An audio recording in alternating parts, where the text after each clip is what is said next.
Claire Bennett stood at the corner of Van Brunt Street, her raincoat clinging to her skin, the cold October rain soaking through every layer. It was nearly 9 p.m., and the MTA had once again failed her. The last bus had come and gone, and her paycheck from the public school in Red Hook was barely enough to cover rent, let alone an Uber home. She adjusted the strap of her canvas tote bag and prepared to walk the 10 blocks to her apartment when a faint sound stopped her. Crying. She paused, head tilted toward the alley beside a shuttered laundromat. The sound came again, a child sobbing, muffled but unmistakable. Claire hésitait. This was Brooklyn, not a fairy tale. But the sobbing pierced something deep inside her. She stepped into the alley cautiously, eyes straining in the dark. A small figure sat curled behind a dumpster, shivering beneath a thin hoodie. His face was streaked with rain and tears, and his sneakers were soaked through. Hey, sweetheart, Claire said softly, crouching down. Are you lost? The boy flinched, his wide gray eyes locking onto hers. Please don't call the police, he whispered. They can't help. They'll make it worse. Claire's heart thudded. Okay. No police. Just, tell me your name. Liam. Okay, Liam. My name is Claire. Are you hurt?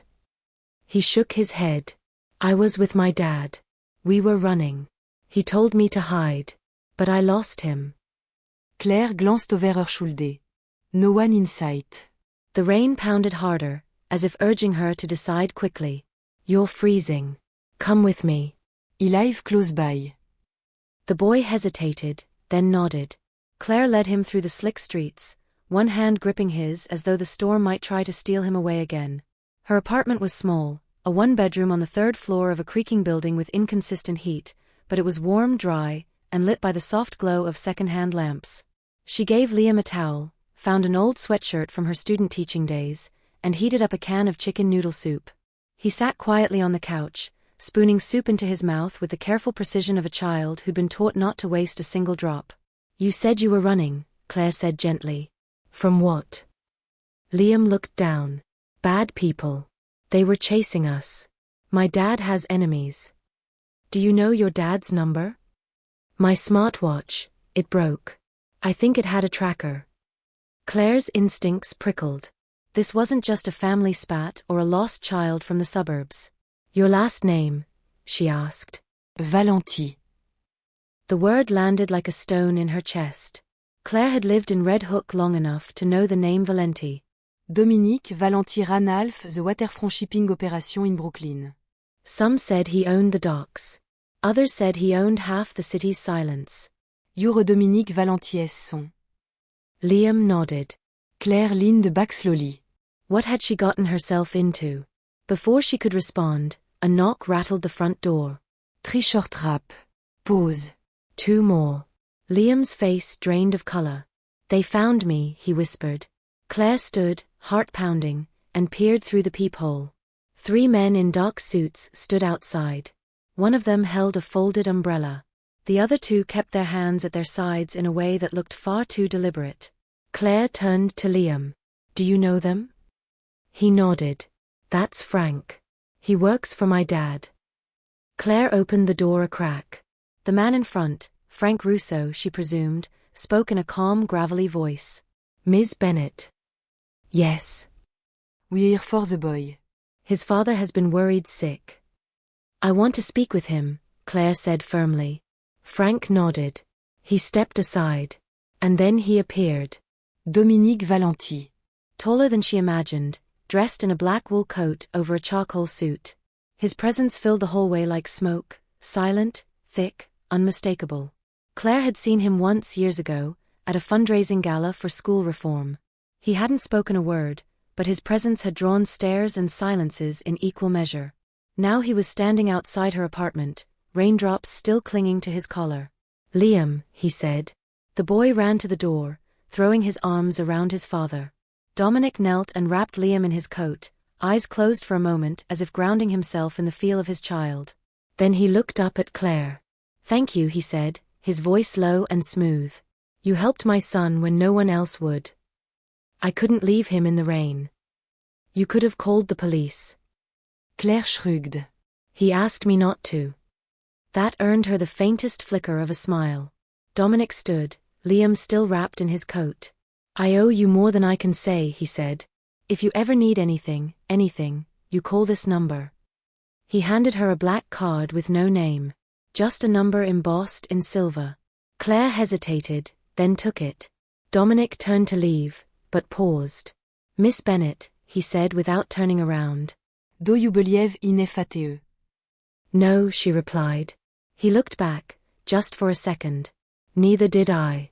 Until tonight." And then he was gone. Claire stood in the doorway long after they left, the card heavy in her palm, the sound of rain still echoing in her ears. She closed the door, locked it, and leaned back against the wood. Somewhere in her gut, she knew her life had just changed. Not with a scream, but with a whisper. For 3 days, Claire tried to return to normal. She graded essays, stood in front of her 4th graders, and smiled when they handed her finger-painted pictures of pumpkins. But the black card on her nightstand pulsed like a secret heartbeat. Every night, she caught herself staring at it, wondering what kind of man printed a phone number with no name, what kind of power could command that much silence.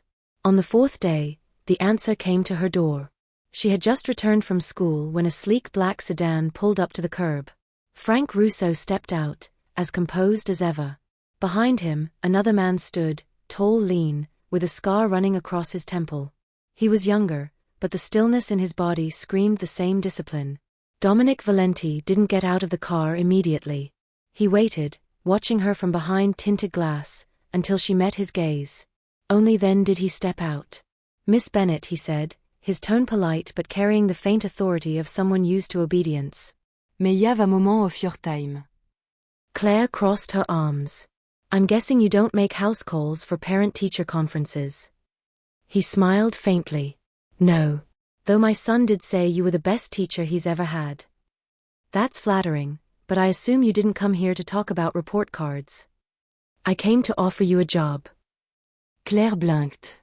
"A job?" Après vite tutor for Liam. 3 afternoons a week. I want him to have stability, someone who understands him, not just the curriculum."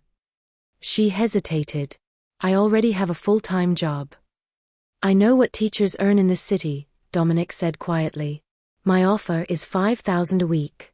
Cash. No taxes. You'll have full access to my security detail, transportation, and the freedom to resign at any time." Claire's throat went dry. "That's insane." "It's necessary," he said. Liam trusts you. "That's rare for him." She looked at Frank. "This is real." He nodded once. "Completely." Every rational cell in her body screamed no. But she thought of her rent, her student loans, the cracked window in her classroom that the school board still hadn't fixed. More than that, she thought of Liam's wide eyes, how he'd clung to her hand in the rain. "I'll think about it," she said. "You have until tomorrow," Dominic replied. "Frank will pick you up at 8 if you say yes." He left without another word. That night, Claire sat at her kitchen table staring at the number again. Her life had always been small, predictable, safe. Maybe too safe. The next morning, she texted the number on the card with a single word. "Yes." The Valenti estate stood on the edge of Carroll Gardens, hidden behind iron gates and manicured hedge. It looked less like a home and more like a fortress disguised as luxury. Frank drove her through the gates, past men in tailored suits who carried themselves with military precision. Inside, the house was silent, too silent. Every sound felt amplified, her heels on the marble, the faint hum of a ventilation system, the click of Frank's shoes ahead of her. Liam was waiting in the foyer, wearing a navy sweater and the same cautious smile she remembered. "Miss Claire." He ran forward, hugging her. The small, genuine warmth in his voice eased her nerves. Dominic appeared at the top of the staircase. He wore no jacket, just a crisp white shirt rolled at the sleeves. There was a faint bruise along his jaw, the kind that wasn't from shaving. "Welcome," he said. "I hope the drive wasn't unpleasant." "It was fine. Your security team is impressive." "Necessary," he said simply. "People like me attract the wrong kind of attention." He led her through a library lined with leather-bound books, the smell of old paper and polished wood thick in the air. It was a scholar's room, not a criminal's. You read Jung? She asked, scanning the spines. Among others, Dominic replied. I believe understanding the mind is the key to control. Of others, and of oneself. Claire raised a brow. You sound like a man trying to justify something. Perhaps, he admitted. Liam's lessons will take place here. Rosa, our housekeeper, will bring refreshments. If anyone disturb you, you let Frank know.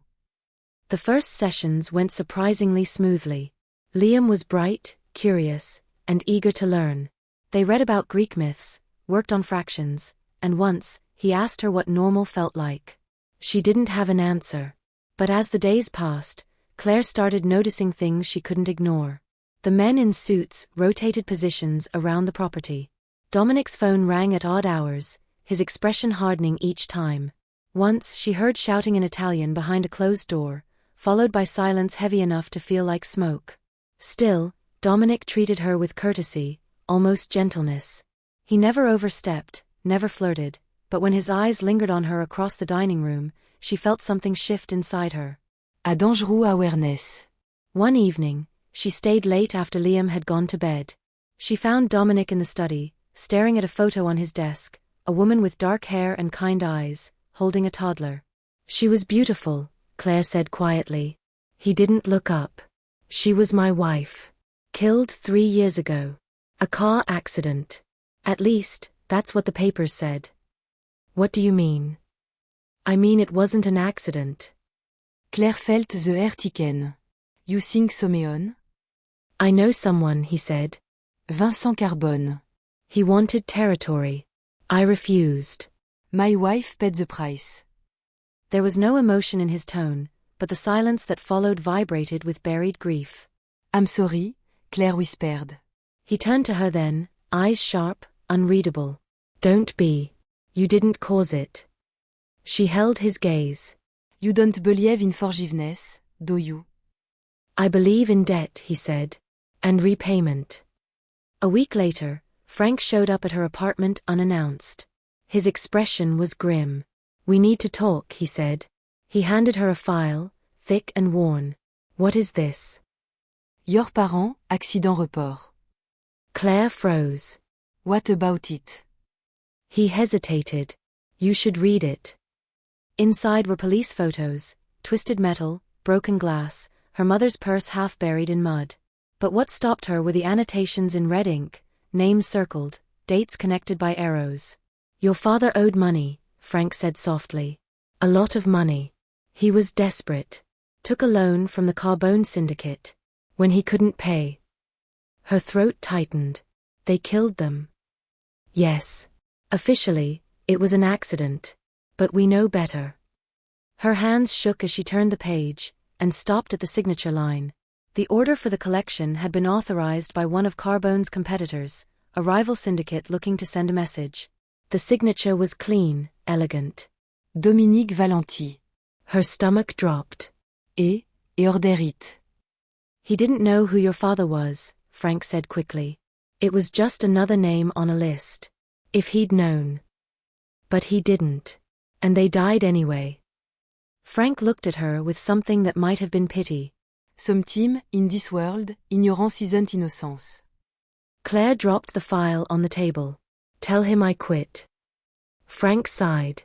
He expected that. She didn't answer. She closed the door in his face and pressed her back against it, heart pounding so hard it hurt. Outside, rain began to fall again, soft at first, then harder, until it drowned out everything else. Inside, Claire sank to the floor and let the truth settle over her like ice. The man who had trusted her with his son. The man she had begun to trust. Had killed her parents. Not with malice. But with the casual brutality of a man who gave orders that broke lives he never knew.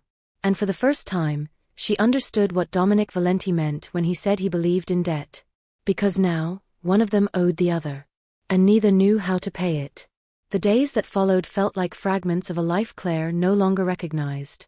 She went to school, taught her students, smiled when they smiled, but something inside her had hardened, cracked under the weight of truth. Her parents had died because of Dominic Valenti, not by his hands, but by his authority. That distinction did little to soothe the rage lodged in her chest. She ignored the texts that came from Frank.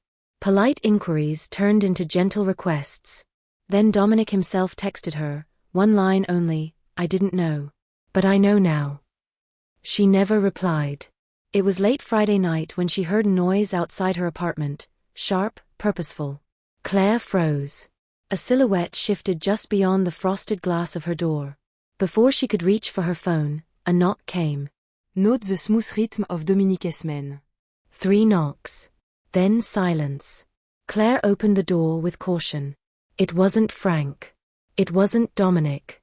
It was a boy. Maybe 15, skinny and pale, with shaggy black hair that fell into wary eyes. He looked like he hadn't slept in days. "Are you Claire Bennett?" he asked. Her guard shot up. "Who's asking?" My name is Ethan. I need to talk to you. "It's about Dominic Valenti." Claire's heart slammed against her chest. She stepped back but didn't invite him in. "What about him?" "I'm his son." The words didn't register at first. She blinked. Liam's brother. Ethan's jaw tightened. "Not exactly. He was born first. He doesn't know I exist. He left my mom before I was born. She died 3 years ago. Car accident. Or something that looked like one." Claire studied him. The resemblance was subtle, but it was there, in the angle of his chin, the sharpness of his gaze. "Why are you here?" "I've been following you," he admitted. "Ever since you showed up at his estate. I thought, maybe you were different. Maybe you could tell me why he abandoned us. Why he erased me." Claire swallowed the impulse to shut the door. "I don't know what you're expecting from me." "I just want to see him," Ethan said. "One time. He doesn't even have to know who I am." There was something brittle in his voice. Note d'expression. Détermination. Claire hésitated. You came here alone. "I live alone," he said.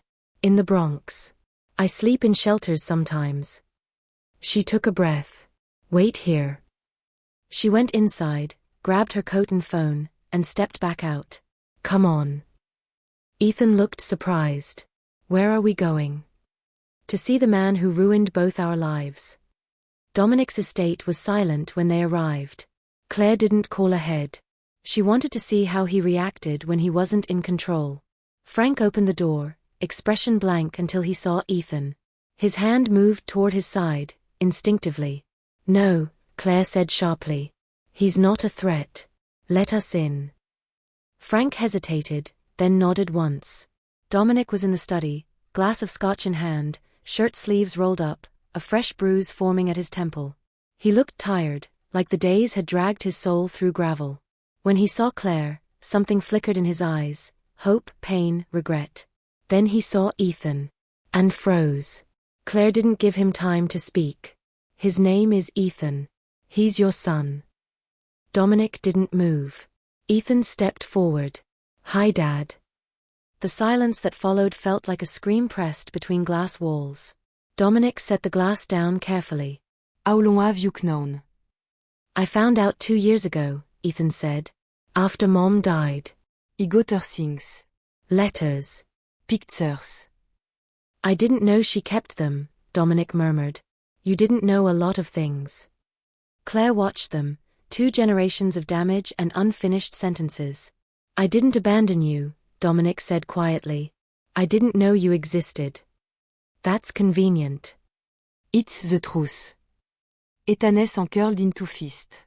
"I lived on the street. You lived in a fortress." Don't tell me about truth. Dominic took a step forward. Ethan flinched. Claire stepped between them, voice low. "He has every right to be angry. Just like I did." Like his TM. Dominic nodded slowly. What do you want? Ethan hesitated. A place to sleep. For one night. "I'll leave after that." "You're not leaving," Dominic said. You're staying. Ethan's eyes narrowed. "Why would you want me here?" "Because you're my son," Dominic said. And didn't abandon my children. "Not anymore." Claire saw it then, the crack in Dominic's armor. A father trying to rewrite his sins in real time. She took Ethan by the arm. "Come on. I'll show you the guest room. The night was quiet. Too quiet. Claire couldn't sleep. She stood by the window of her room, watching the city lights flicker in the distance. Then the silence shattered. A gunshot. Then another. She ran. Down the hallway, past Rosa screaming in Spanish. Into the guest wing. The door was ajar. Inside, Dominic was on the floor, blood seeping from his shoulder. Ethan stood over him, shaking, gun still in hand. Frank and Julien burst in behind Claire, weapon drawn. Drop it. Frank shouted. Ethan dropped the gun. Claire pushed past them, dropped to her knees beside Dominic. You're hit. It's not deep, he hissed. Just the shoulder. She turned to Ethan. What the hell did you do? He killed my mom. Ethan screamed. You think it was Carbone? It wasn't. Et order it. I saw the files. Claire's blood ran cold. Dominique's eyes widened. That's not true. You think I wouldn't check? Ethan cried. You think I wouldn't dig? Dominic struggled to sit up. Ethan, listen to me. I ordered surveillance. That's all. She was being watched because she contacted Carbone's people. I wanted to protect her, not kill her. She died 3 days later. I pulled the surveillance that morning. I never meant. Ethan was crying now. Silent tears of fury and grief. Claire stood slowly. You were used. Ethan looked at her. Carbone fed you lies, she said. He wanted you to pull the trigger. Because it would destroy Dominic, Frank added. From the inside out. Ethan's shoulders slumped. He didn't look like a weapon anymore. He looked like a boy. Later that night, Claire sat beside Dominic in the library, helping him bandage the wound. She was beautiful, she said, nodding toward the same picture she had once commented on. She didn't deserve any of this, Dominic said. None of them did. Neither did Ethan. No, he said. But he's here now. I'll fix it. Claire made sighs. You said once you believed in debt. He nodded. Then pay this one. I intend to, Dominic said. They sat in silence, blood and truth between them, the echoes of betrayal still thick in the walls. And for the first time, Claire wondered not just if she could forgive him, but if he could forgive himself. The following weeks passed in a strange, fragile rhythm. Ethan stayed, though he kept to himself most days, barely speaking to anyone beyond the occasional nod to Claire or a word to Liam, who remained unaware of the true connection between them. Dominic didn't push. He seemed to understand that rebuilding something so broken required time, space, and patience, 3 things he rarely dealt in, but now clung to as if they were lifelines. Claire found herself returning to the estate daily, as much for Liam's lessons as for the quiet, unspoken rebuilding that was unfolding around her. Dominic, wounded in more ways than one, became softer in her presence, never weak, but vulnerable. She noticed it in the way his voice lowered when he spoke to her, in the way his gaze lingered when she wasn't looking, and in the silence that settled between them like something unfinished but understood. It almost felt like peace. Until Evelyn Cross returned. It was a Sunday afternoon when the first sign of trouble arrived. A sleek white SUV pulled up to the gates. Frank answered the intercom, and the voice that came through was cool, deliberate, unmistakably rehearsed. I'm here to speak with Dominic Valenti. Tell him Evelyn Cross is ready to invoke her rights. Frank's face darkened. Claire stood nearby with Liam, who was stacking blocks into a lopsided tower, oblivious to the name that had just sliced through the comm. Claire had heard the name before, once from Rosa in a whisper, and again from Julian in a muttered warning. Evelyn Cross. Un name on stiet tout power, law, and influence. A former federal prosecutor turned high-profile defense attorney. She had represented politicians, businessmen, and, according to rumor, criminals with clean records and dirty money. Years ago, she'd also represented Dominic Valenti in a civil case involving his business holdings. At some point, that relationship turned personal. And intimate. Dominic arrived minutes later, face unreadable. Let her in, he said. Claire watched from the upper landing as Evelyn stepped through the door. Her heels clicked with intention. She wore a charcoal suit, perfectly tailored, and carried a thin briefcase under one arm. Her auburn hair was pinned back in a severe twist, and her makeup was sharp, controlled.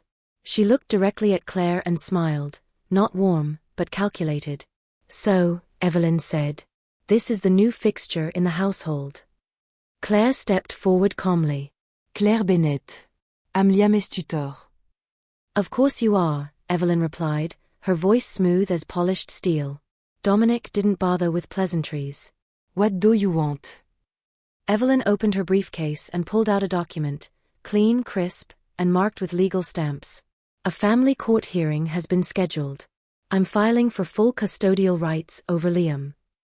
The room fell into silence. Claire stared at her. "What?"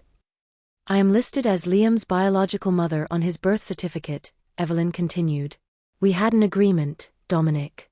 One you've breached by placing my son in proximity to criminals, unstable individuals, and unverified caretakers." Claire's jaw clenched. "If you're referring to me." "I'm referring to everything," Evelyn said, cutting her off. "You've paraded this boy around a fortress guarded by armed men. You allowed an unstable teenager with a criminal record to live under the same roof. And worst of all," she turned to Dominic, "you've refused to give Liam a life outside the shadow of your past." Dominic's voice was ice. "You haven't seen him in 5 years." "I've been preparing a life for him," Evelyn snapped. "And now I'm ready to give him what you never could, safety, stability, and a future not built on blood." Claire stepped between them. "Liam doesn't even know you." Evelyn smiled tightly. "He will." She turned to leave but paused at the door. "We'll let the court decide what's best for him." The court summons came 3 days later. Claire found Dominic in the library, the same glass of scotch untouched at his side.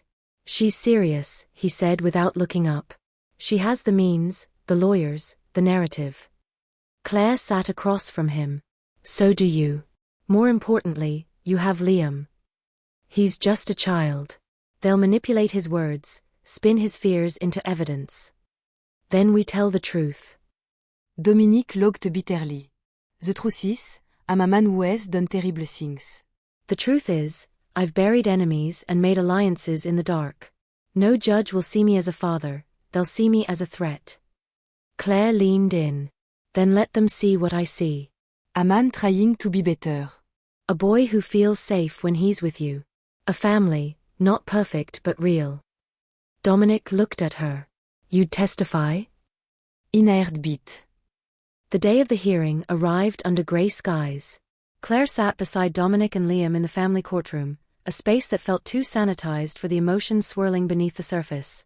Evelyn arrived in a deep blue suit, flanked by 2 attorneys and a PR representative.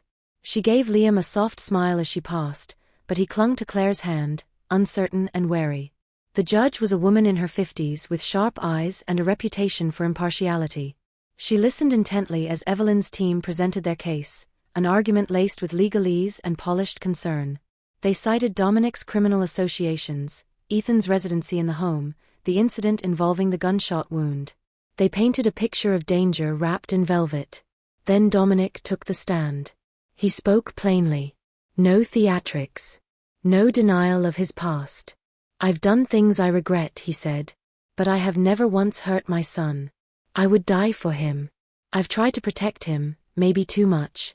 But every decision I've made since the day he was born has been to keep him safe." Claire followed. She told the court about Liam's fear the night she found him. His slow, tentative steps toward trust. His brilliance, his gentleness. And how he thrived in Dominic's presence, not because of luxury, but because of love. The judge called for a recess. When they returned, the judge addressed the room. "In custody disputes, we often speak of the best interest of the child.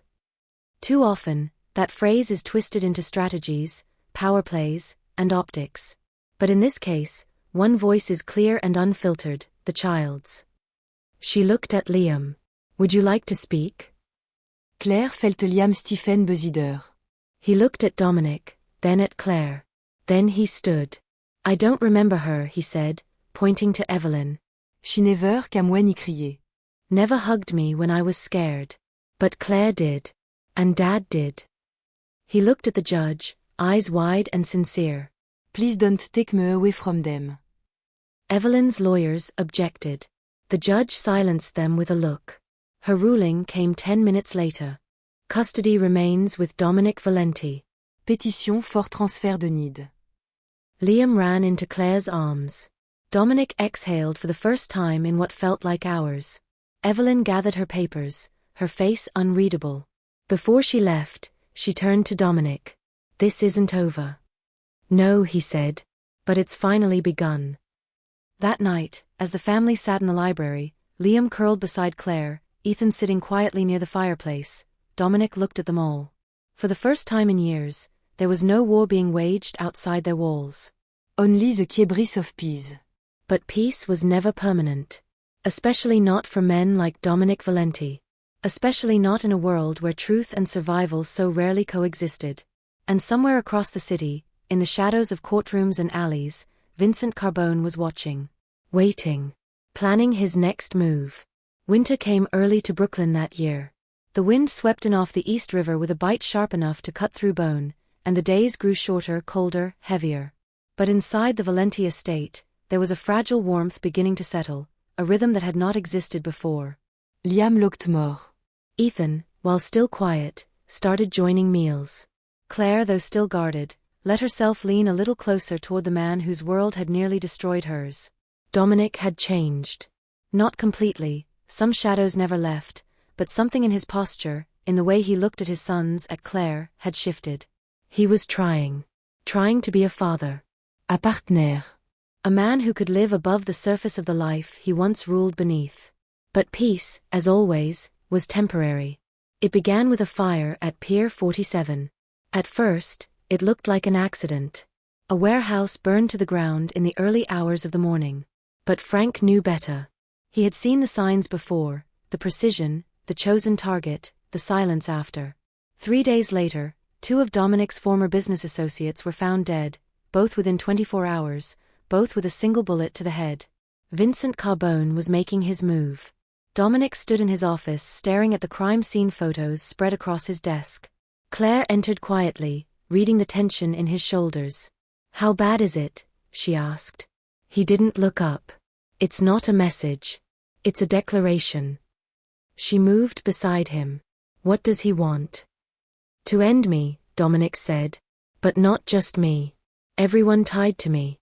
Liam. Ethan. You." Claire felt her stomach knot. "What are you going to do?" He looked at her then, something old and dangerous flashing behind his eyes. What is worried never do again. She stepped back. "No. That's not who you are anymore." "He's not going to stop," Dominic said. "He's waited, built an army, and now he's coming. I can't protect any of you unless I fight back." Claire stared at him. "You swore to Liam that the violence was over." "And I meant it." Buty filet carbone comme, there won't be anyone left to promise anything to. She sat down, steadying her voice. "Then don't fight him with guns. Fight him with something he doesn't expect." Dominic frowned. "Like what?" "Like me." He blinked. "Claire. I've studied people my whole life. I teach children how to read faces, to hear what people aren't saying. I've sat in the same room with Vincent. I've watched him manipulate narratives. He's arrogant, and arrogance always leaves a crack." Dominic stared at her. You're a teacher, Claire. "Not a strategist." "I'm both," she said. "And right now, you need someone who can see what he's not showing. Someone who can sit across from him and find the truth." He hesitated. You did Odette. She nodded. "Not for you. For Liam. For Ethan. For every part of this life that deserves to survive what's coming." The meeting was arranged in secret. Neutral ground. En abandon warehouse, on the edge of Redouk. Vincent Carbone agreed to a parley, but with conditions: no weapons, no backup, and no recording devices. Dominic arrived with Claire and Frank. Carbone with 2 lieutenants and a thin, confident smile that never reached his eyes. Claire watched him carefully. Everything about him was curated: his tailored suit, his posture, his tone. He moved like a man who believed he was untouchable. "I have to admit," Vincent said, his voice smooth, "I didn't expect you to bring a schoolteacher to a negotiation." "She's more than that," Dominic replied. Claire stepped forward. And you're not just a thug in a suit. So let's stop pretending. Vincent's smile twitched. Feisty. I've been called worse. He turned his attention to Dominic. You're sleeping, all franc. Soft. Sentimental. The Dominic I knew would have buried me by now. The Dominic you knew died with my wife, Dominic said. Vincent shrugged. Then let me do you a favor and finish the job. Claire cut in. Why now? You've had years. Why strike now? Vincent looked at her, amused. Because weakness is timing. And your little family drama, the custody battle, the gunshot, the stray son, gave me everything I needed. The world sees you as vulnerable. So do your enemies. And when à Lyon-Lin, the jackal gâté. Claire studied his expression. There it was, arrogance. The belief that he'd already won. So you're not just trying to destroy Dominic, she said. You're trying to replace him. Vincent leaned in. I already have. She smiled. Then why are you still talking? That stopped him. Claire turned to Dominic. He needs this meeting because he hasn't won. He needs your surrender to make it real. He's posturing. Buying time. Dominique's eyes narrowed. You've overplayed your hand, Vincent. Carbonne's amusement vanished. Before he could respond, a sharp chirp sounded in Frank's earpiece. He nodded, then whispered something to Dominic. Dominic smiled coldly. You should know, he said, your men at Pier 48 have been arrested. Your supply routes seized. Your financial frozen. Vincent's jaw clenched. Dominique stepped closer. You wanted a war. But you forgot, wars aren't won with muscle. They're won with strategy. And I stopped fighting with fists a long time ago. Claire stepped beside him. And he didn't do it alone. Vincent's lieutenants looked uneasy. Dominic nodded at Frank. Within moments, the warehouse doors opened, and NYPD officers swept in. No sirens. No shouting. Just clean, practiced movement. Vincent was cuffed within seconds. His lieutenants didn't resist. They knew better. As he was led away, he looked at Claire one last time. You think this ends with me? He hissed. No, she said. It ends with the next choice you never get to make. Back at the estate, the mood was subdued. Ethan sat on the back step, staring out at the frozen lawn. Claire joined him, silent for a moment. Do you think it's really over? He asked. No, she said. But the worst part is. He looked at her. I thought about killing him. I know. I still dream about it. She nodded. That doesn't make you broken. It makes you human. He didn't answer. Inside, Dominic was with Liam, reading a book about stars. Liam had crawled into his lap, eyes wide with questions about constellations. Claire stood in the doorway, watching them. Watching a man who had once ruled shadows now choosing light, one page at a time.